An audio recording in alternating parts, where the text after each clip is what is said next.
Aha! A clue! Alright, so I had the KE100 running really well today. I went for like a 30-minute ride. Did awesome, and then suddenly just stopped. I couldn't get it to kick over. I thought maybe the carb float was sticking. I thought maybe I had a spark issue. I got it pulled apart. I pulled the flywheel off, and that, my friends, is a broken Woodruff key. Had sheared clean off, so the flywheel is out of timing. I'll have to order one and see if we can get it running again. I'll have to wait for that part to come in before I can mess with it anymore. So that's it for now.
So, we had it running. The Woodruff key had gotten sheared off. Don't know how 100cc two-stroke bike sheared off a Woodruff key, but it happened. I made it not run. My buddy was friendly enough to spend all day the other day working on it, got it running again. It did really well. I got over to the Handbuilt motorcycle show, parking lot around the corner from there. I was going to ride it over. It was going to be awesome. I was finally going to ride a bike to the Handbuilt show. And as I was warming it up, it went clink and wouldn't fire up anymore. Get it back to my place later and find that the Woodruff key is sheared off again. So we're looking at it. We went and got another set of Woodruff keys, and it's got a lot of play in there. This is the same size Woodruff key, I believe, that was in there. It doesn't look like the opening there or in the flywheel was damaged heavily. It doesn't look like it's been stretched out or anything, but that doesn't fit well in there.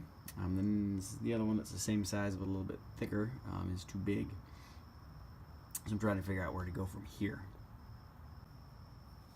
So this is the issue with that Woodruff key being slightly too small, and I'll try and get it here where you can see this butt. See how much that flywheel turns and the crank doesn't? That couple of degrees, probably 7 or 8 degrees, is enough to make my timing be far enough off that it doesn't fire at the right time.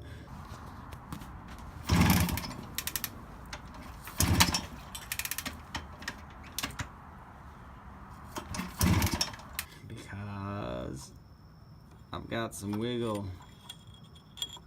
which is no fucking good at all. So I'm trying to figure out a plan here. I gotta decide if I need to shim the Woodruff key so that it holds it as far this way as it can, which should hold it advanced enough to make it fire, Or take the woodruff key that's a little bit thicker and sand it down until it fits. Or I could just JB weld the fucker. I suggested that and my buddy didn't like it. We'll see what we do. We'll report. Alright, so I decided to sand down the bigger woodruff key. I got it down where it fit just as perfect as I could. I also followed some advice from a video that I'll link down in the doodly-doo about how to make these woodruff keys not shear off anymore. You basically take some grinding compound and put on the shaft, then you slide the flywheel on and you spin it around without turning the shaft.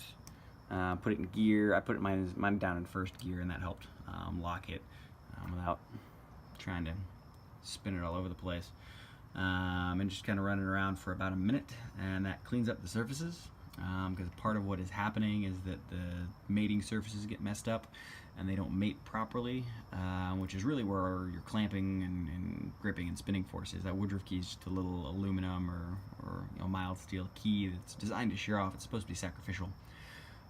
So this mating surface of the flywheel interior to the exterior of the shaft is what makes that made up really well. So put some rubbing compound on there, spin it around for a minute or so, cleans up that surface, clean it up really, really well, get some good carb cleaner, get some good rags, get in there with whatever you got to get in there to get all that junk out of there, because otherwise it's just going to create high spots and make it not mate properly again. And then put this on here and torque it down appropriately. I've got a strap wrench here holding it while I twist it. I'm going to grab my torque wrench here and put it to the right torque. This was just kind of cinch it down. I didn't crank on it too hard. But that should be it. Hopefully it's made it up. I'm going to try to see if maybe I can get this thing to fire. It's like 9:30 at night, so I may just see if I can get it to bram and kill it just so I can see if it works. I may just wait till tomorrow though. It's kind of a dick move to wake all my neighbors up or keep them from enjoying their Johnny Carson. But yeah, hopefully this will fix it. We'll report back and see what we can figure out.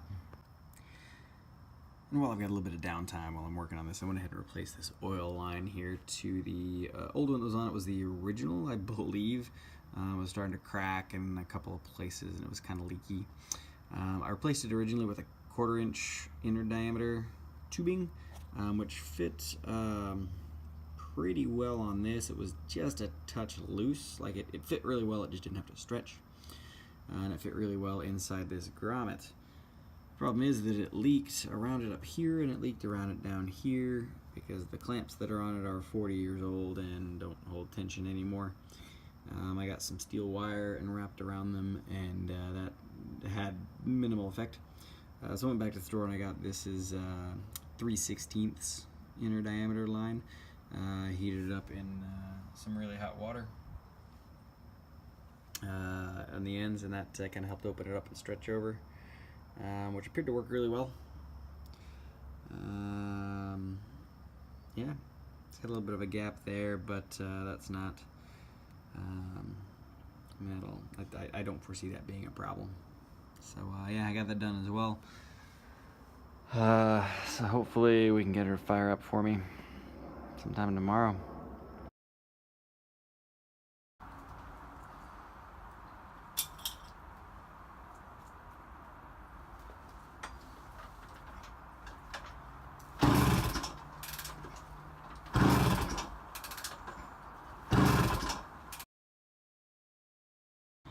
Aha! A clue! Alright, so here we have got the KE100 with the top end pulled off. I've got it on order. I just want to take some measurements to make sure it's going to get the right one. So I've got everything wrapped up here. That yellow on that is paint. It's permanently stuck to that. It's not going to get down in the crankcase. But yeah, we pulled off the head, pulled off the cylinder, we got the piston, and we got the wrist pin and the bearing. That bearing I think is toast, so I'm going to order a new one as well. I got a gasket kit on the way. I got a piston with new rings on the way. Hopefully that'll fix my compression issue and make this bitch run again. Probably be a week or so before that's in and I get it installed. So until then, keep on wrenching. We'll see you guys soon.